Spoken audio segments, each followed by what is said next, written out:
মানুষকে হাওলাত দেওয়া বা কর্জে হাসানা দেওয়া যে কত বড় ইবাদত, এই হাদিসগুলো যখন পড়ি তখন অবাক হয়ে যাই। বিশ্বনবী এই কর্জে হাসানার যে ফজিলতগুলো বর্ণনা করেছেন, কোন কোন ক্ষেত্রে দানের থেকেও 10 গুণ বেশি এই হাসানা, কর্জে হাসানা দেওয়ার ফজিলত আল্লাহ রাসূল বলেছেন। নবীজি বলছেন, আমি যখন জান্নাতের গেটে গেলাম, জান্নাতের গেটে লেখা দেখলাম যে কর্জে হাসানা দান করার 1 গুণ সওয়াব, কর্জে হাসানা দেওয়ার 10 গুণ সওয়াব। এই এত বড় ইবাদত আজকে আমাদের সমাজ থেকে হারিয়ে গেছে, একেবারেই হারিয়ে গেছে প্রায় বলা চলে। এর মূল কারণ হলো যারা একবার হাওলাত নেয়, একবার ধার নেয়, এদেরকে আর ধারে কাছেও খুঁজে পাওয়া যায় না। মানে ধার নিতে পারলে, কর্জে হাসানা নিতে পারলে ওর মুখ আর সে দেখতে চায় না। ফোন দিলে ফোন ধরবে না, এরপরে বেশি দিলে অন্য কাউকে দিয়ে ধরাবে, এরপরে যদি আরো বেশি দেন তাহলে ব্ল্যাক লিস্টে ফেলে দিবে।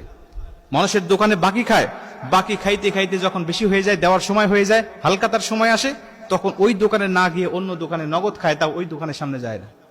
বিভিন্ন কারণে আজকে এই কর্জে হাসানার মতো এত বড় পাওয়ারফুল ইবাদত, এত বড় ফজিলতপূর্ণ ইবাদত আমাদের সমাজ থেকে হারিয়ে গেছে।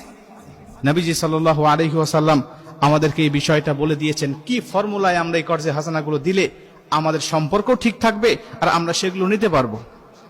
আজকে দেখবেন, আপনি যখন এমনও মানুষ আমাদের সমাজে পাওয়া যায় যাদেরকে আপনি কর্জে হাসানা দিয়েছেন, আপনি তাদের কাছে যখন কোনোদিন সামনাসামনি যদি পড়ে যায়, তাকে বলবেন, বিভিন্ন অজুহাত আপনার সামনে দাঁড় করাবে, এমন অজুহাত দেখাবে, এমন কথাগুলো বলবে, এমন অসুবিধার কথাগুলো বলবে, তখন মনে হবে তার থেকে টাকা না নিয়ে আরো কিছু টাকা তাকে দেই।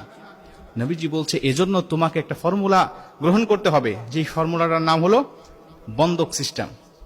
বন্ধক সিস্টেম, বন্ধক সিস্টেম যদি থাকে তাহলে এই সমস্যা আর হবে না আমাদের সমাজে। দেখবেন, যখন হাওলাত দেয় তখন নিজেকে খুব ধনী মনে করে, আর যে হাওলাত নেয় সে মনে হয় অসহায়। কিন্তু ওর কাছ থেকে যখন টাকাটা আদায় করতে যাবেন, ঋণটা আদায় করতে যাবেন, তখন মনে হবে ওই বড় লোক, আমি সবচেয়ে গরিব, আমি বড় অসহায়। নবীজি বলছে, এর সমস্যা দূরীকরণের জন্য তুমি বন্ধক সিস্টেম চালু করো। মনে করো তোমার কাছ থেকে কেউ 10,000 টাকা নিবে, সে অসহায়, এই অসহায়কে তুমি 10,000 টাকা দিবে, কিন্তু সে তোমাকে ফেরত দিবে কি দিবে না এর গ্যারান্টির জন্য তুমি তার কাছে কিছু বন্ধক রাখো। তবে ওই বন্ধক যে জিনিসটা রাখবে, এটা তুমি ব্যবহার করতে পারবে না। মনে করো তোমার কাছে কেউ 10,000 টাকা চেয়েছে, তুমি তাকে 10,000 টাকা দিলে, বিনিময়ে তার কাছ থেকে তুমি একটা দামি জিনিস, ওই 10,000 বা তার উপরের একটি দামি জিনিস তুমি তোমার কাছে রেখে দাও।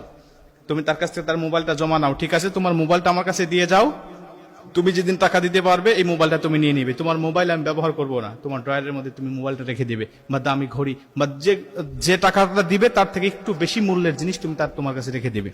তাহলে সেও মান সম্মানের ভয় বা ওই জিনিসটা নেওয়ার আশায় সে তোমাকে ওয়াদা অনুযায়ী টাকাটা দিয়ে দিবে, হাওলাতটা দিয়ে দিবে, বিনিময়ে তার উপকার হবে, আর তুমিও কমপক্ষে দানের থেকে 10 গুণ বেশি সওয়াব তুমি পেয়ে গেলে। এই জন্য কর্জে হাসানার মতো এই পাওয়ারফুল ইবাদত আমাদের সমাজে কিন্তু জারি রাখতে হবে। প্রয়োজনে বন্ধক সিস্টেম চালু রেখে হলেও আমাদেরকে এই ইবাদতটা ধরে রাখতে হবে।